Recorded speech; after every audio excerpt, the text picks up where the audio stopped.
আরও একটা একদিনের ভ্রমণ। আর আজ আমি ঘুরে দেখব উত্তর কলকাতার বাগবাজারের 10টি ঐতিহাসিক এবং সাংস্কৃতিক জায়গা। পুরানো কলকাতার সেই স্মৃতি যদি রোমন্থন করতে চান, তাহলে আজও ইতিহাসের তিলোত্তমাকে খুঁজে পাওয়া যায় বাগবাজারের অলিতে গলিতে। ইতিহাস ঘাঁটলে জানা যায় বাগবাজার নামটি এসেছে বাঁক বাজার থেকে। অতীতে গঙ্গার বাঁকে একটি বড় বাজার বসত। কথিত আছে সেই বাঁক বাজার থেকেই বাগবাজার নামটি এসেছে। অনেকে আবার মনে করেন এখন যেখানে বাগবাজার সর্বজনীন দুর্গোৎসব হয়, অতীতে সেখানে চার্লস পেরিন নামে এক সাহেবের ফুলের বাগান ছিল। ফার্সিতে বাগানকে বলা হতো বাগ। জনশ্রুতি সেই বাগ বা বাগিচা থেকে বাগবাজার নামটির উৎপত্তি। তখনকার বাগবাজারে একটি জনপ্রিয় প্রবাদ ছিল, ময়রামতি কলাকার তিন নিয়ে বাগবাজার। বাগবাজারের ভোলা ময়রার মিষ্টির দোকান আজ সর্বজন বিদিত। তাঁর নাত জামাই শ্রী নবীনচন্দ্র দাস চিরপ্রসিদ্ধ রসগোল্লার জন্মদাতা।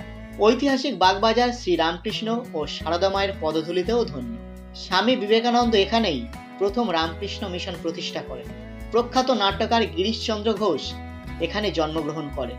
মহলার পূর্ণ প্রাতে বেতারে যে মহিষাসুর মর্দিনী অনুষ্ঠানটি হয়, তার অমরস্রষ্টা বাণীকুমার ওরফে বৈদ্যনাথ ভট্টাচার্য এখানকার বাসিন্দা। এছাড়াও ভগিনী নিবেদিতার বাস এই বাগবাজারে। নমস্কার বন্ধুরা, 27শে জুন 2025 আমি শ্যামসুন্দর আপনাদের জন্য নিয়ে চলে আসলাম আবারও একটা নতুন ভিডিও। একদিনের ভ্রমণে আজকে আমি এসেছি ঐতিহ্যবাহী এবং ঐতিহাসিক নর্থ কলকাতার বাগবাজার। নর্থ কলকাতার এই বাগবাজারেই আছে বহু পুরানো বেশ কয়েকটি দর্শনীয় স্থান। সেই সমস্ত দর্শনীয় স্থানগুলি আজকে এই ভিডিওর মাধ্যমে আমি আপনাদের সামনে তুলে ধরব। সবার আগে বলি, আপনারা বাগবাজারে আসবেন কি করে। শিয়ালদহ থেকে 240 নম্বর বাস ধরে বাগবাজার বাটার মোড়ে নেমে বাগবাজার পরিক্রমা শুরু করতে পারেন। এছাড়াও আপনারা মেট্রো করে আসলে শ্যামবাজার মেট্রো স্টেশনে নেমে 3 নম্বর গেট দিয়ে বের হয়ে বাগবাজার ভ্রমণ করতে পারেন। এছাড়াও আপনারা কলকাতার সার্কুলার রেল ধরে বাগবাজারে চলে আসতে পারেন। এছাড়া হাওড়া থেকে জলপথে বাগবাজার জেটিঘাটে এসে সেখান থেকে আপনারা বাগবাজার পরিদর্শন শুরু করতে পারেন। আমি শ্যামসুন্দর শ্যামবাজারে এসেছি মেট্রো করে। 3 নম্বর গেট দিয়ে বের হয়ে সামনেই পড়বে রাজা মনীন্দ্রচন্দ্র কলেজ। কলেজের সামনে থেকে ব্রাঞ্চ রাস্তা ধরে শচীন মিত্র লেন যেখানে বাগবাজার স্ট্রিটে মিশেছে, সেখানেই আছে আমার আজকের ভিডিওর প্রথম গন্তব্য বসুবাটি। আমার আজকের সকল দর্শনীয় স্থান 1 থেকে 1.5 কিমির মধ্যেই অবস্থিত।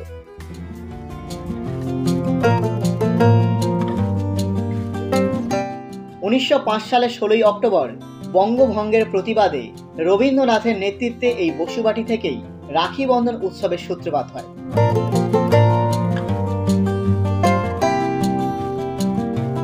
1874 সালে গয়ার জমিদার বসু পরিবারের জ্যেষ্ঠ পুত্র মহেন্দ্র বসু বাগবাজারে তার কাকার কাছ থেকে একটি বৃহৎ সম্পত্তি উত্তরাধিকার সূত্রে লাভ করেন।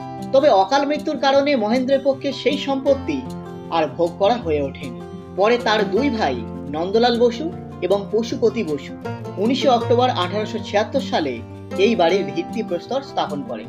প্রথম বাঙালি ইঞ্জিনিয়ার শ্রী নীলমণি মিত্র এই বাড়ির নকশা তৈরি করেছিলেন। প্রায় 22 বিঘা জমির উপরে বাগান সহ এই বাড়ি তৈরি করা হয়েছিল। কোনো এক সময় এখানে একটি ব্যক্তিগত চিড়িয়াখানাও ছিল। এছাড়াও ছিল একটি আস্তাবল। বর্তমানে বাড়িটি কলকাতা পৌরসভার পক্ষ থেকে বিপজ্জনক বাড়ির তকমা পেয়েছে। বসুবাটি দেখার পর আবার বাগবাজার স্ট্রিটে এসে ডান দিক ধরে কয়েক মিনিট হেঁটে পৌঁছে গেলাম বাগবাজার শ্রী চৈতন্য গৌড়ীয় মঠ।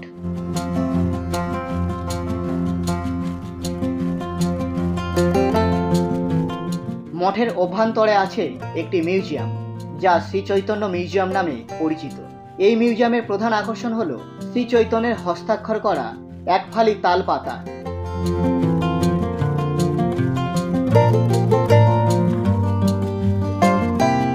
এই স্থাপত্যটি এখানকার মূল মন্দির। মন্দিরের গর্ভগৃহে শোভা পাচ্ছেন রাধা কৃষ্ণের মূর্তি। মন্দিরের গঠনশৈলী অত্যন্ত মনোমুগ্ধকর। চারিদিকে শান্ত এবং নিস্তব্ধ পরিবেশ। গৌড়ীয় মঠের মূল যে মন্দির, সেই মন্দিরের চারপাশ দিয়ে গোল করে ঘোরার জন্য একটা রাস্তাও আছে। আপনারা যখন এখানে আসবেন তখন এই মন্দিরটা একবার অবশ্যই প্রদক্ষিণ করবেন। শ্রী চৈতন্য গৌড়ীয় মঠ 1930 সালে 5ই অক্টোবর প্রতিষ্ঠা করা হয়েছিল। অধুনা বাংলাদেশের বরিশাল জেলার তৎকালীন বাসিন্দা শ্রী জগবন্ধু দত্ত বাগবাজারে গঙ্গার ধারে 1 খণ্ড জমি ক্রয় করেছিলেন। এবং মন্দির তৈরির উদ্দেশ্যে শ্রীল ভক্তি সিদ্ধান্তকে এই জমি দান করেন। কথিত আছে পুরী থেকে বরানগর যাবার পথে মহাপ্রভু এখানে কিছুটা সময় বিশ্রাম নিয়েছিলেন। এখানে আসলে আপনারা প্রসাদ গ্রহণও করতে পারেন। প্রসাদ মূল্য 80 টাকা। সকালে 9টার মধ্যে প্রসাদের টোকেন কেটে নিতে হয়, আর দুপুর 1টার সময় এখানে প্রসাদ খাওয়ানো শুরু হয়। এই মন্দির বা আশ্রম খোলা থাকে প্রতিদিন সকাল 5টা থেকে দুপুর 12টা পর্যন্ত এবং বিকালে 4:30 থেকে রাত্রি 8টা পর্যন্ত। গৌড়ীয় মঠ থেকে বের হয়ে সামনেই পড়বে গিরিশ মঞ্চ। 1986 সালের 1 জুলাই পশ্চিমবঙ্গের তৎকালীন মুখ্যমন্ত্রী জ্যোতি বসু এই মঞ্চটির উদ্বোধন করেন। মঞ্চটির নামকরণ করা হয়েছে নাট্যকার গিরিশচন্দ্র ঘোষের নামে। বিভিন্ন নাট্যগোষ্ঠী নিয়মিত এই মঞ্চটি ব্যবহার করে। মঞ্চটি পশ্চিমবঙ্গ সরকারের তথ্য ও সংস্কৃতি দপ্তরের নিয়ন্ত্রণাধীন। গিরিশ মঞ্চ থেকে আর সামনের দিকে না এগিয়ে পিছনের দিকে এসে গিরিশ এভিনিউ ধরে 3 মিনিট হেঁটে এবারে আমি পৌঁছে গেলাম ভগিনী নিবেদিতার বাড়ি। স্বামী বিবেকানন্দের প্রধান শিষ্যা ছিলেন আইরিশ মহিলা মার্গারেট এলিজাবেথ নোবেল। লন্ডন শহরে তিনি স্বামী বিবেকানন্দের সাক্ষাৎ পান এবং 1898 সালে তিনি ভারতে চলে আসেন। এই বছরই মার্চ মাসে তিনি ব্রহ্মচর্য গ্রহণ করেন। ব্রহ্মচর্য গ্রহণ করার পর স্বামী বিবেকানন্দ তার নাম রাখেন নিবেদিতা। 1898 সালের নভেম্বরে নিবেদিতা এই বাড়িটি ভাড়া নেবার পর তাঁর আমন্ত্রণে মা শারদা অনেকবারই এই বাড়িতে এসেছিলেন। নিবেদিতার বাড়ি দর্শন করার পর আবার গিরিশ এভিনিউ এসে বাম দিকেই চোখে পড়বে রাস্তার মাঝখানে অবস্থিত একটি বাড়ি। এটি নাট্যকার গিরিশচন্দ্র ঘোষের বাড়ি, যা পরিচিত গিরিশ ভবন নামে।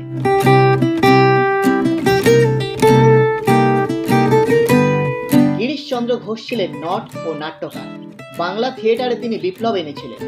তিনি প্রথম পেশাদার নাট্য কোম্পানি ন্যাশনাল থিয়েটার প্রতিষ্ঠা করেন। এমনকি তিনি শ্রীরামকৃষ্ণের সংস্পর্শে এসে তার শিষ্যত্বও গ্রহণ করেছিলেন। বর্তমানে বেশিরভাগ সময় এই ভবনটি প্রায় বন্ধই থাকে। এখানে তার ব্যবহার করা কিছু দ্রব্য সামগ্রী রাখা আছে। বড় রাস্তা বানানোর সময় তার বাড়িটি রাস্তার মাঝখানে পড়ে, কিন্তু ঐতিহ্যশালী ভবন হওয়ার কারণে বাড়িটিকে না ভেঙে তার দুদিক দিয়ে রাস্তা তৈরি করা হয়। গিরিশ ভবন থেকে 2 মিনিট হাঁটা পথে এবার আমি পৌঁছে গেলাম বলরাম মন্দির। আজকে রথের দিন হওয়ায় এবং ছবি তোলা বা ভিডিও করাতে বিধিনিষেধ থাকায় এখানকার ভিডিও আমি তেমন ভাবে নিতে পারলাম না। বলরাম মন্দির একসময় রামকৃষ্ণদেবের শিষ্য বলরাম বসুর বাসস্থান ছিল। 1897 খ্রিস্টাব্দে বিবেকানন্দ এই বাড়িতেই রামকৃষ্ণ মিশন অ্যাসোসিয়েশন প্রতিষ্ঠা করেন, যা পরবর্তীকালে রামকৃষ্ণ মিশন নামে পরিচিতি লাভ করে। বলরাম মন্দির খোলা থাকে প্রতিদিন সকাল 5:30 থেকে বেলা 11:30 পর্যন্ত আর বিকালে 4টে থেকে রাত্রি 8:30 পর্যন্ত।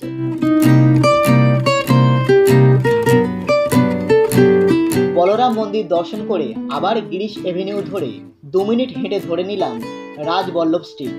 রাজবল্লভ স্ট্রিট হয়ে রবীন্দ্র সরণির উপরে আছে রাধা মদন মোহন মন্দির। বলরাম মন্দির থেকে রাধা মদন মোহন মন্দিরের দূরত্ব 10 মিনিটের।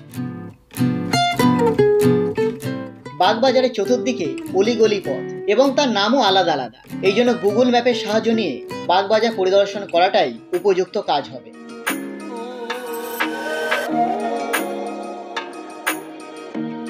মন্দিরে প্রবেশ করে প্রথমে চোখে পড়বে 300 বছরের পুরানো ঠাকুর দালান, যার পরতে পরতে রয়েছে সংস্কৃতি ও সাবেকিয়ানার ছাপ।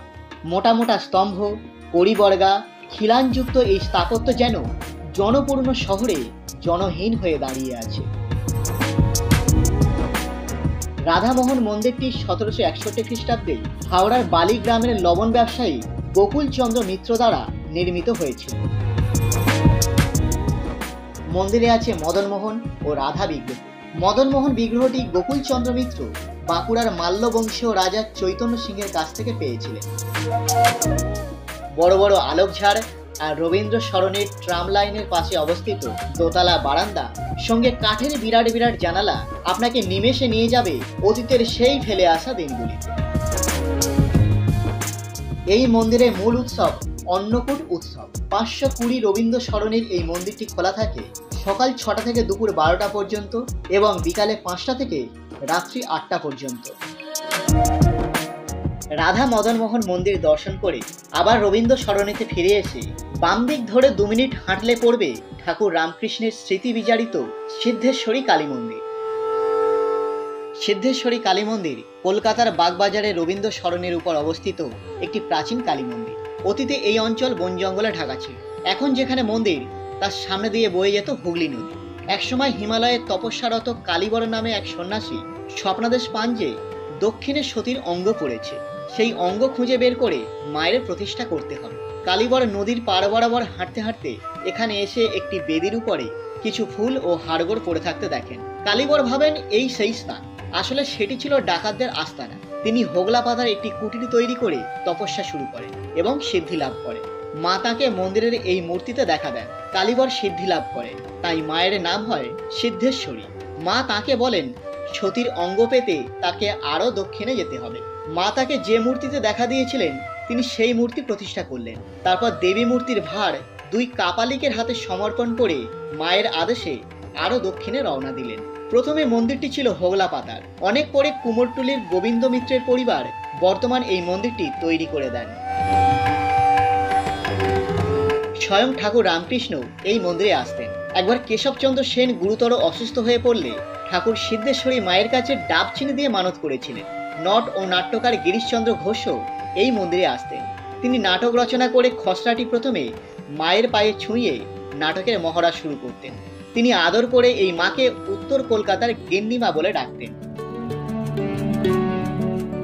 সিদ্ধেশ্বরী মাকে দর্শন করে রবীন্দ্র সরণি ধরেই পিছন দিকে প্রায় 800 মিটার পায়ে হেঁটে এবার পৌঁছে গেলাম মায়ের বাড়ি। মায়ের বাড়ি অর্থাৎ শ্রী শ্রী সারদা মায়ের বসত বাটি।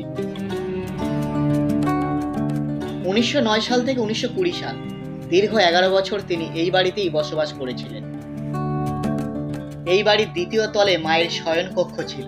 এখন তার ব্যবহার করা খাটের উপরে তার ছবি রেখে নিত্য পূজা করা হয়। মায়ের বাড়ি আসলে আপনারা প্রসাদ সংগ্রহ করতে পারেন। সকাল 9:30 থেকে সকাল 10:30টার মধ্যে প্রসাদ গ্রহণের জন্য কুপন কেটে নিতে হয়। আর এখানে প্রসাদ গ্রহণের জন্য কোনো নির্দিষ্ট অঙ্কের অর্থ প্রদান করতে হয় না। আপনি আপনার খুশি মতো বা সাধ্য মতো যে কোনো একটা মূল্য দিলেই হবে। আর প্রসাদ দেওয়া শুরু হয় সকাল 11:45 থেকে 12টার মধ্যে। এখানে একটা কথা আপনাদেরকে বলে রাখি, এখানে প্রসাদ খাবার জন্য একজন ব্যক্তিকে একটা কুপনই দেওয়া হয়। ধরুন আপনারা এখানে 4 জন প্রসাদ খেতে চাইছেন, 3 জন এখনো এখানে এসে পৌঁছায়নি। একজন এসে যদি মনে করেন যে আপনি 4 জনের জন্য কুপন কাটবেন, সেক্ষেত্রে আপনি পাবেন না, কিন্তু 4 জনের 4 জনকেই উপস্থিত থাকতে হবে, তবেই 4টে কুপন পাওয়া যাবে। এখানে মন্দির খোলা থাকে এপ্রিল মাস থেকে সেপ্টেম্বর মাস পর্যন্ত সকাল 6টা থেকে বেলা 11টা এবং বিকাল 4টা থেকে রাত্রি 8টা পর্যন্ত। আর অক্টোবর থেকে মার্চ মাস পর্যন্ত মন্দির খোলা থাকে সকাল 6টা থেকে 11টা পর্যন্ত এবং বিকালে 3:30 থেকে রাত্রি 8টা পর্যন্ত। মায়ের বাড়ি দর্শন করে 2 মিনিট হেঁটে এবার আমি এসেছি মায়ের ঘাটে। মা সারদার বাড়ি দর্শন করার পর এবার আমি এসেছি আমার আজকের ভিডিওর শেষ গন্তব্যস্থান মায়ের ঘাট। মায়ের বাড়ি থেকে মায়ের ঘাটের দূরত্ব খুব বেশি নয়, হাঁটা পথে ধরুন 2 থেকে 3 মিনিট। হুগলি নদীর পূর্ব তীরে অবস্থিত এই ঘাটটি দুর্গাচরণ মুখার্জি তথা পাগলাবাবুর ঘাট নামে পরিচিত ছিল। বাগবাজারে অবস্থানকালে এই ঘাটে মা সারদা 1909 সাল থেকে 1920 সাল পর্যন্ত দীর্ঘ 11 বছর স্নান ও জপাদি করতেন। মা সারদার 150তম জন্মবর্ষে এই ঘাটটি নতুন করে সংস্করণ করে নাম রাখা হয় মায়ের ঘাট। বাগবাজারের বেশিরভাগ দর্শনীয় স্থান সকাল 11:30টার মধ্যে বন্ধ হয়ে যায়। এই জন্য বাগবাজার ভ্রমণ সকাল 9টার মধ্যে শুরু করলে ভালো হয়। মায়ের ঘাটের ঠিক পাশেই আছে চক্ররেলের বাগবাজার স্টেশন। আপনারা যখন চক্ররেল পরিদর্শন করবেন তখন সেই চক্ররেল এই বাগবাজারের উপর দিয়েই যায়। আমার চ্যানেলে চক্ররেলের একটি ভিডিও আছে, আপনারা চাইলে আমি ডেসক্রিপশন বক্সে তার লিঙ্ক দিয়ে রাখলাম, দেখে নিতে পারেন। এটা চক্ররেলের লাইন, এদিকে আছে মায়ের ঘাট আর এইদিকে আছে বাগবাজার স্টেশন। বন্ধুরা, এই ছিল আজকের ভিডিও। বাগবাজার পরিদর্শন আপনাদের কেমন লাগলো সেটা অবশ্যই কমেন্ট সেকশানে গিয়ে কমেন্ট করে জানাবেন। আর আপনারা যারা এই বাগবাজার পরিদর্শন করতে চাইছেন তারা অবশ্যই বাগবাজার আসুন, বাগবাজার পরিদর্শন করুন। বাগবাজার পরিদর্শন করলে বেশ ভালো লাগবে। একদিনের ভ্রমণের জন্য এই জায়গাটা বেশ উপযুক্ত। তো যাই হোক বন্ধুরা, পরবর্তী ভিডিওতে আবার আপনাদের সঙ্গে দেখা হচ্ছে। ভালো থাকবেন, সুস্থ থাকবেন। Thank you.